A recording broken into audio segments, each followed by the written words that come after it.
The state of Earth. Technologically advanced but blind to the stars. Earth had become a titan of progress. Cities shimmered with artificial intelligence, quantum computing dictated global strategies, and bioengineering redefined human limits. Wars were now fought with drones, algorithms, and precision rather than brute force. Yet, despite all this advancement, humanity remained oblivious to the greater cosmos. They had turned their eyes inward, perfecting their own world, never suspecting that others might be watching from the shadows of the universe.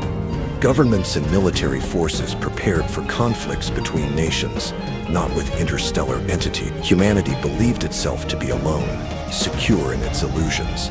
But illusions could shatter, and they would violently. Captain Elias Monroe, a soldier haunted by past wars, Captain Elias Monroe had seen too much.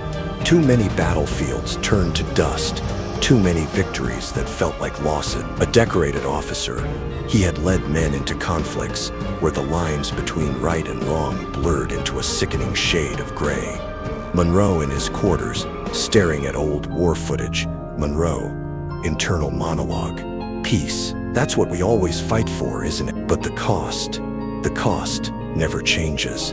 The scars on his body were nothing compared to those in his mind. Regret, doubt, exhaustion, his true adversaries. And yet when the world stood at the precipice, it would be Monroe who had to make the hard choices once again. Earth's cosmic invisibility, a backwater planet in the galactic community. To the people of Earth, their home was the pinnacle of civilization. But to the galactic community, Earth was insignificant, a backwater world lost in the void, unworthy of notice. While empires clashed and alliances formed across the stars, humanity remained an unknown variable, an isolated anomaly in an ever-expanding equation. Even those who monitored the skies, who whispered of extraterrestrial life, had no idea how true their fears were.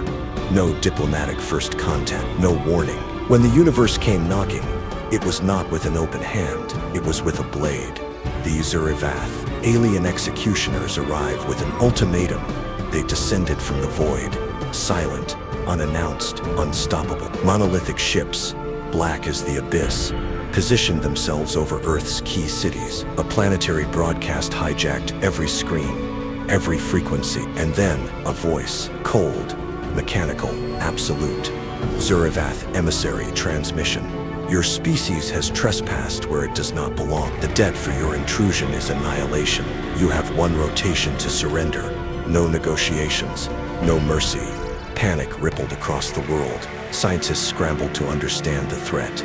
Leaders debated retaliation, and billions of ordinary people stared at the sky, their fate written in the stars. Humanity's first contact was not one of curiosity or diplomacy.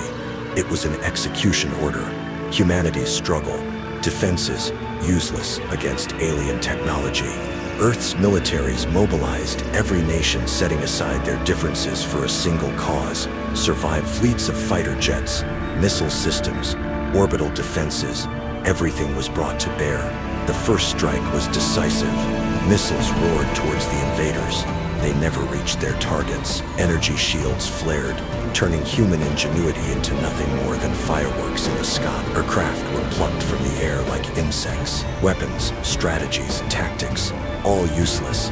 Military Command Center, General Carter. Damn it, give me options. There's got to be a way to break through. Tactical Officer, sir, our most advanced weapons barely scratch their shielding. It's like trying to punch through a mountain with a feather.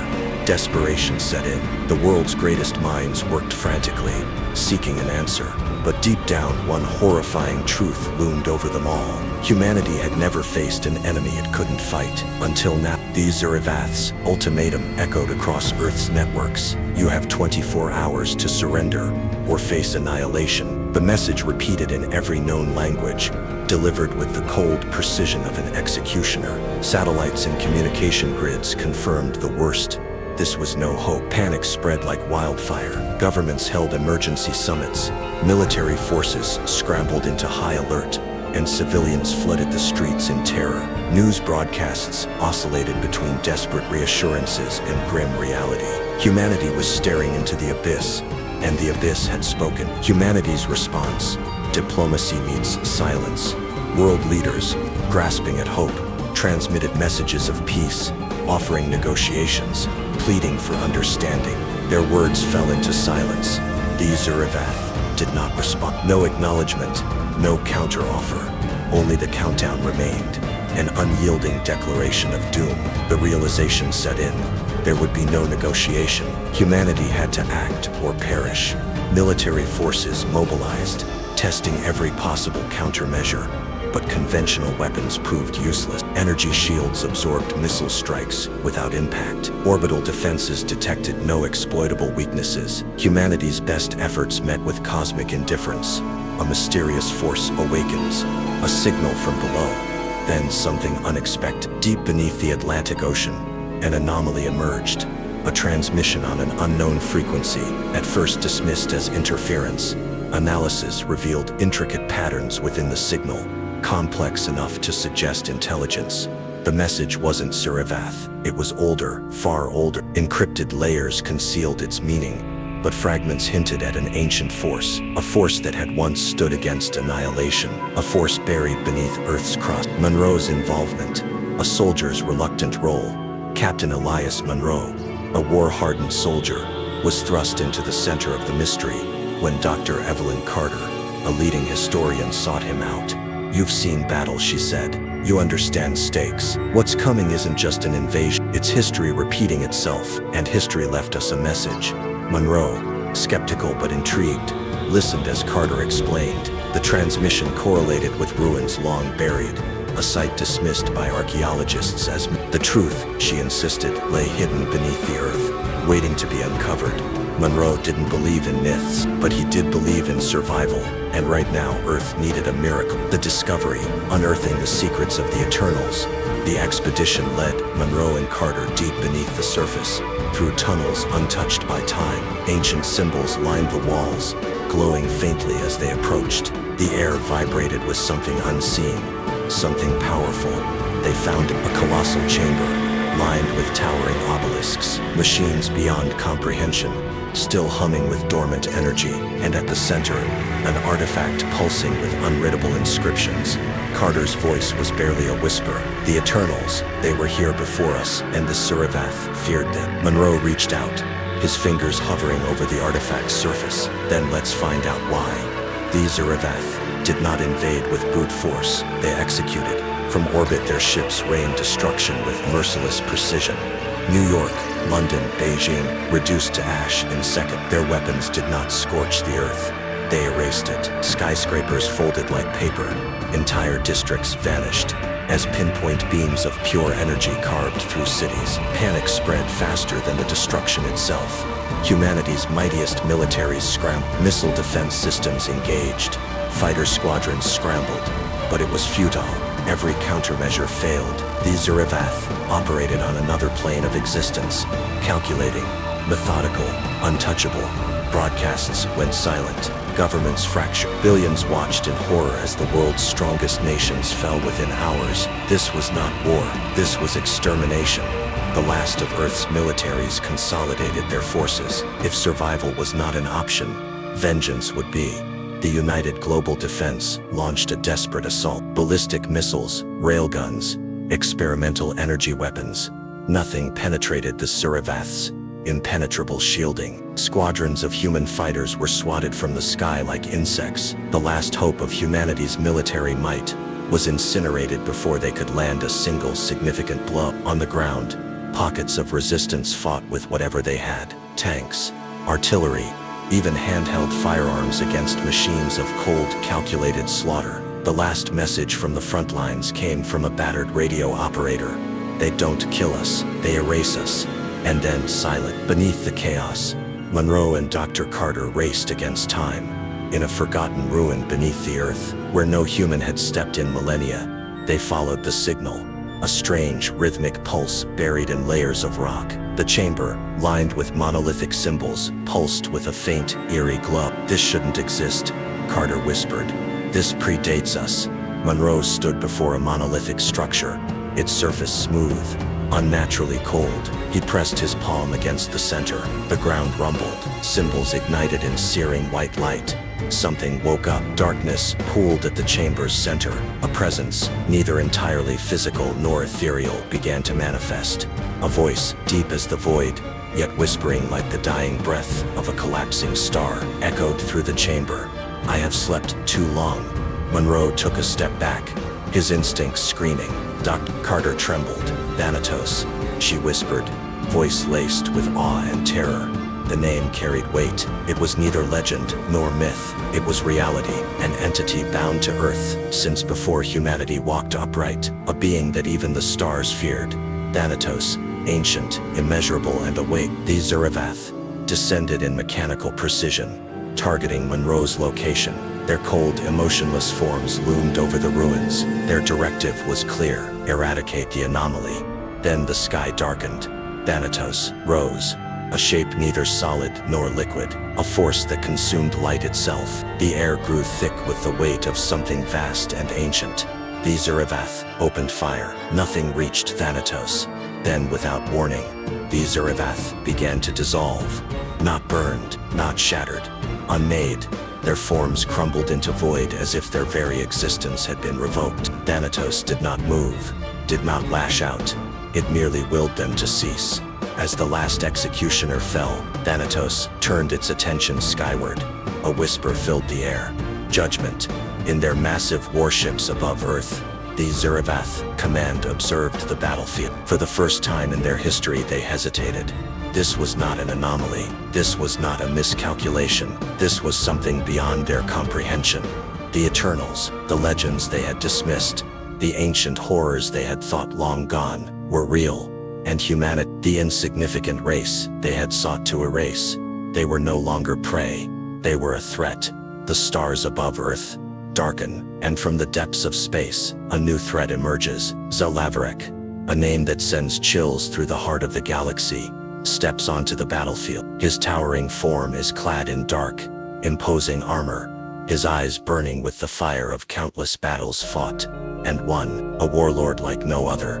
Zalavarek's reputation precedes him. He is the Zuravath's deadliest instrument of war, a being forged in the fires of annihilation. With tactical brilliance and unmatched combat prowess, he has earned the title Unyielding. As his warships descend upon Earth, Zalavarek's mind is calm, calculate. Humanity, he believes, is nothing more than a blip in the grand design of the galaxy, insignificant, easily crushed beneath the boot of the Zuravath. His mission to oversee the final extermination of humanity. No mercy, no retreat. The Zuravath High Command has commanded Earth's destruction, and Zalavarek will see it done.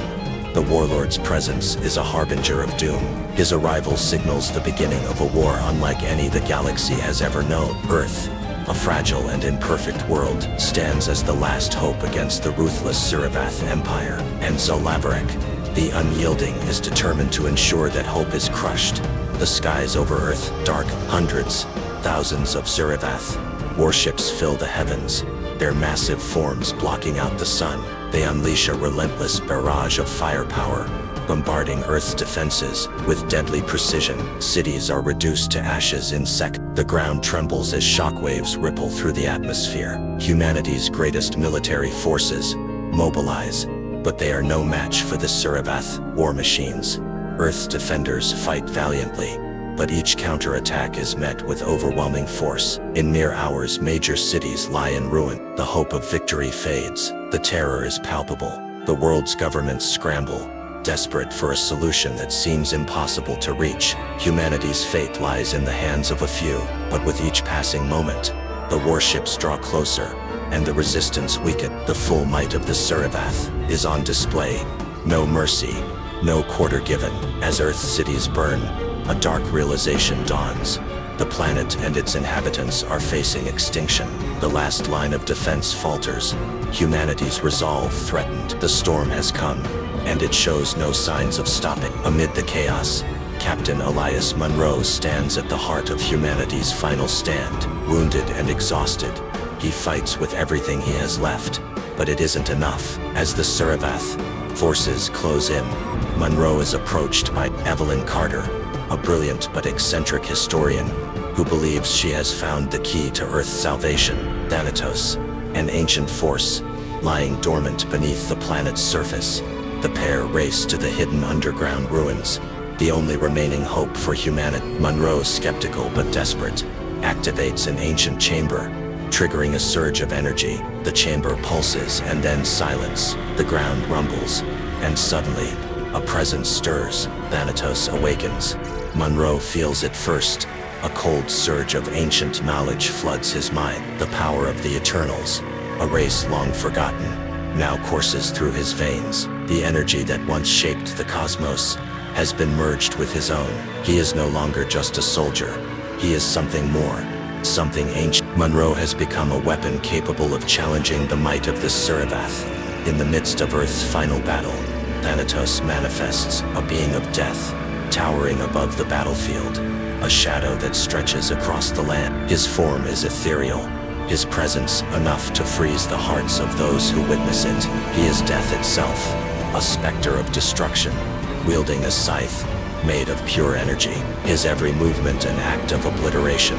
The Suravath forces hesitate for a moment. Too late. With a single gesture, Thanatos releases his power. The very air trembles. The energy surrounding him saps the life from Suravath's soldiers, draining them of all vitality. A wave of despair sweeps through their ranks as they fall, helpless against the force of Thanatos. The battlefield becomes a scene of utter chaos and terror. The once unshakable confidence of the Suravath falters, and in that moment, the true cost of their invasion becomes apparent. Thanatos is no mere being of power.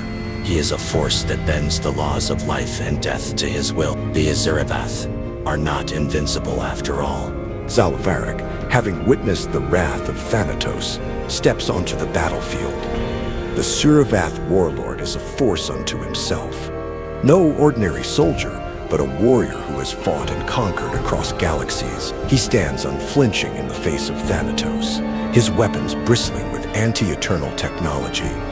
The battle that follows is one of titanic forces clashing.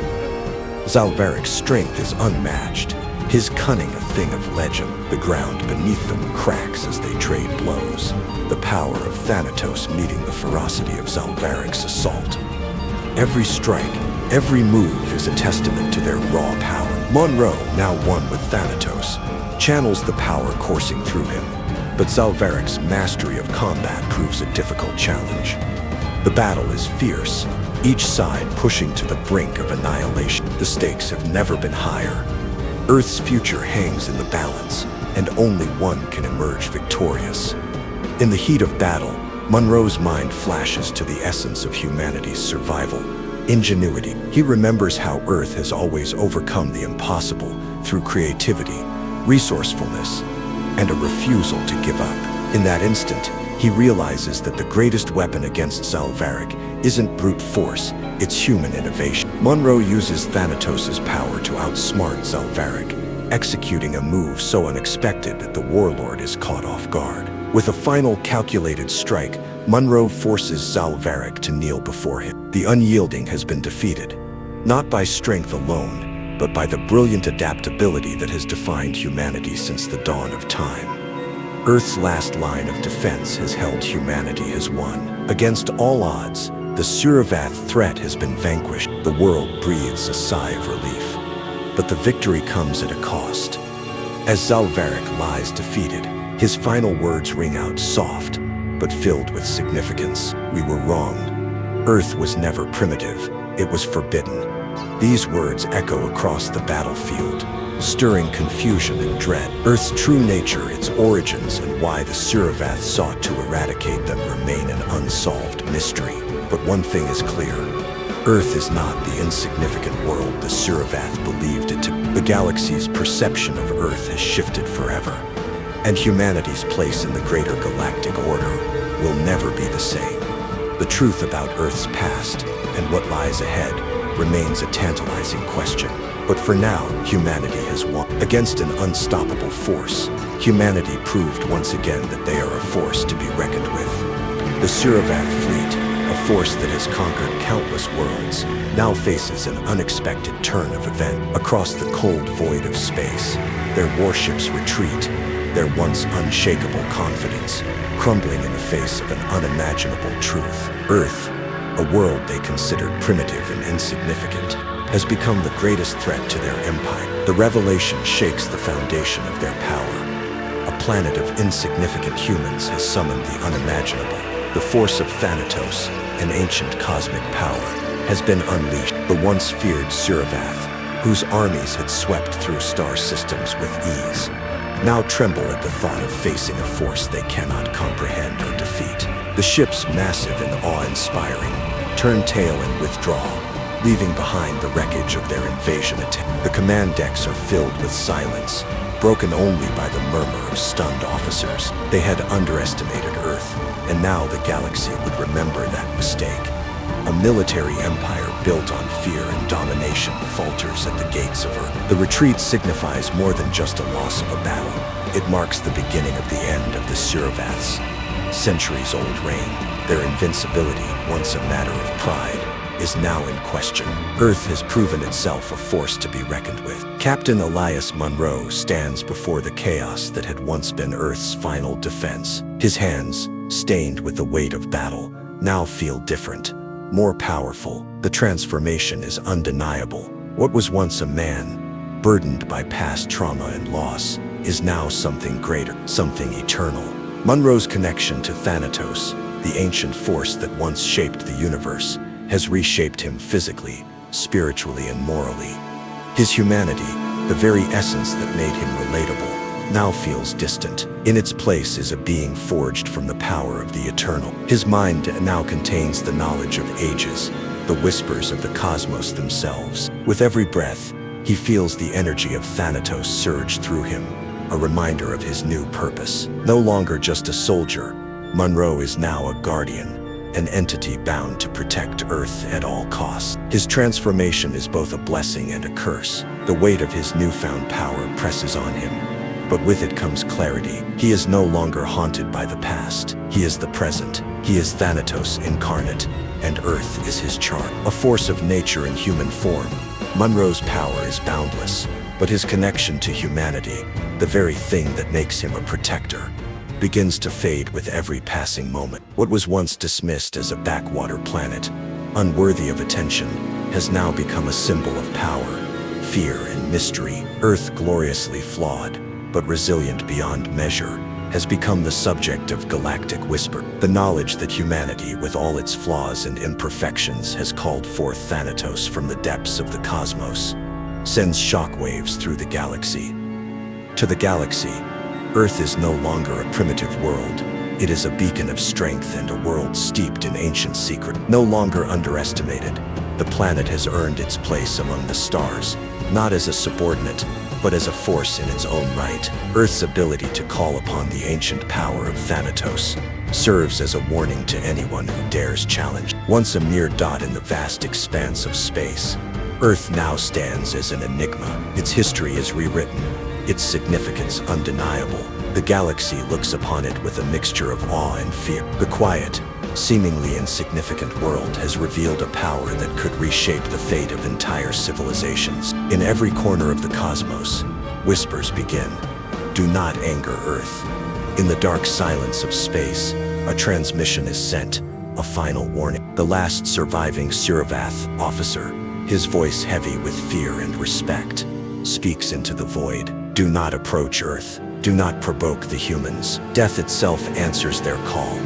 His message is filled with terror, a stark contrast to the earlier arrogance of his species. The officer, a battle-hardened veteran of countless conflicts, now trembles at the thought of what Earth has become. The power of Thanatos is real, and it has been unleashed by humanity, a race that had been underestimated at every turn. The officer's words carry the weight of experience. He knows what Earth is capable of. He has seen it with his own eyes. The transmission reverberates across the galaxy, reaching the ears of every civilization that dared to challenge or overlook Earth. His words are clear. and the impact is immediate. Earth is no longer a distant, forgotten world. It is a symbol of power, of untapped potential that now commands respect. The officer's final plea echoes in every corner of the galaxy, ensuring that Earth will never again be seen as insignificant. The warning is not just a plea for mercy.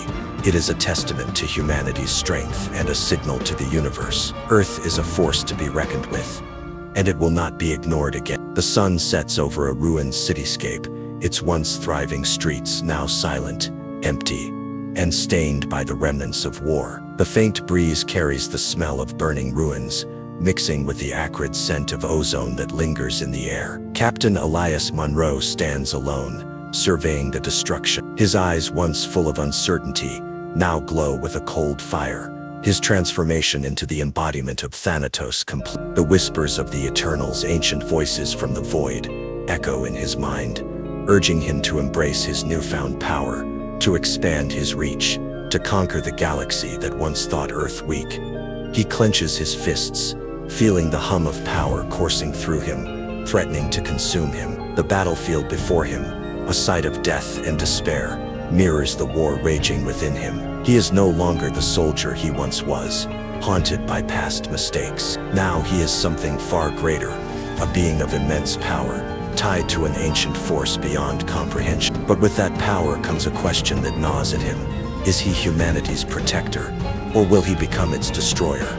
Monroe's gaze shifts upward to the darkening sky, feeling the weight of his new purpose. The path before him is unclear, the stakes higher than ever. He wonders if he can maintain his humanity, or if the pull of Thanatos will eclipse everything he once held dear.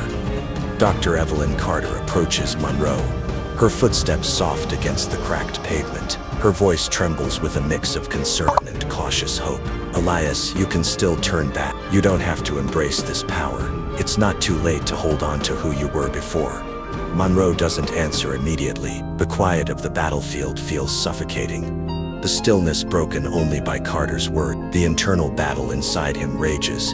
His connection to Thanatos promises the strength to protect Earth, but there is a dark temptation in that power. The Eternals want him to become more than just a protector, but a godlike figure. They want him to lead humanity into a new age, one where his power can reshape the galaxy. But Carter's voice cuts through his thoughts, her warning clear. Elias, you're not just a soldier anymore. You're something else now. But don't let that consume you. Remember who you are. Remember what you're fighting for.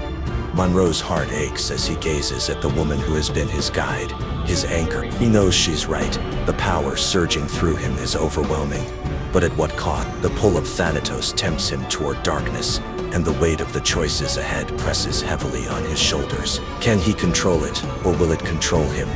Beyond Earth, in the cold silence of space, an unknown force stirs. A dark, infinite presence watches the planet with cold, calculating interest. In the vast emptiness, a cryptic message reverberates, carried by the unseen currents of the cosmos. They have awakened. Prepare accordingly. The message is simple, yet it holds a heavy meaning. A new power has emerged on Earth, one that even the distant corners of the galaxy cannot ignore. Whatever force this is, it is not from Earth. It is something greater, something ancient. The implications are clear. Earth, once insignificant, is now a player on the galactic stage, and those who have been watching from the shadows know that the fate of the galaxy has changed. As the transmission fades into the void, the mysterious force prepares for what comes next, its intentions shrouded in darkness. Monroe stands in silence, his thoughts heavy. The weight of responsibility bears down on him as he reflects on the galaxy's judgment of Earth. Once, humanity had been viewed as weak, insignificant, a primitive species struggling to survive. Now Earth holds the power to reshape the galaxy itself. The voices of the Eternals echo in his mind, a constant reminder of his connection to an ancient force that has witnessed the rise and fall of civilizations. Monroe understands now that the scales of power have shifted. Earth no longer stands at the mercy of others. Now it is the one passing judgment. The galaxy must answer to humanity's will. As he gazes out into the vastness of space, he feels the weight of what comes next. The power of Thanatos within him is vast, but so too are the consequences of its use. He is humanity's last defense, its greatest weapon, and its possible undoing. The future is uncertain, but one thing is clear. The age of Earth's weakness has ended. Now the universe must reckon with the strength of humanity.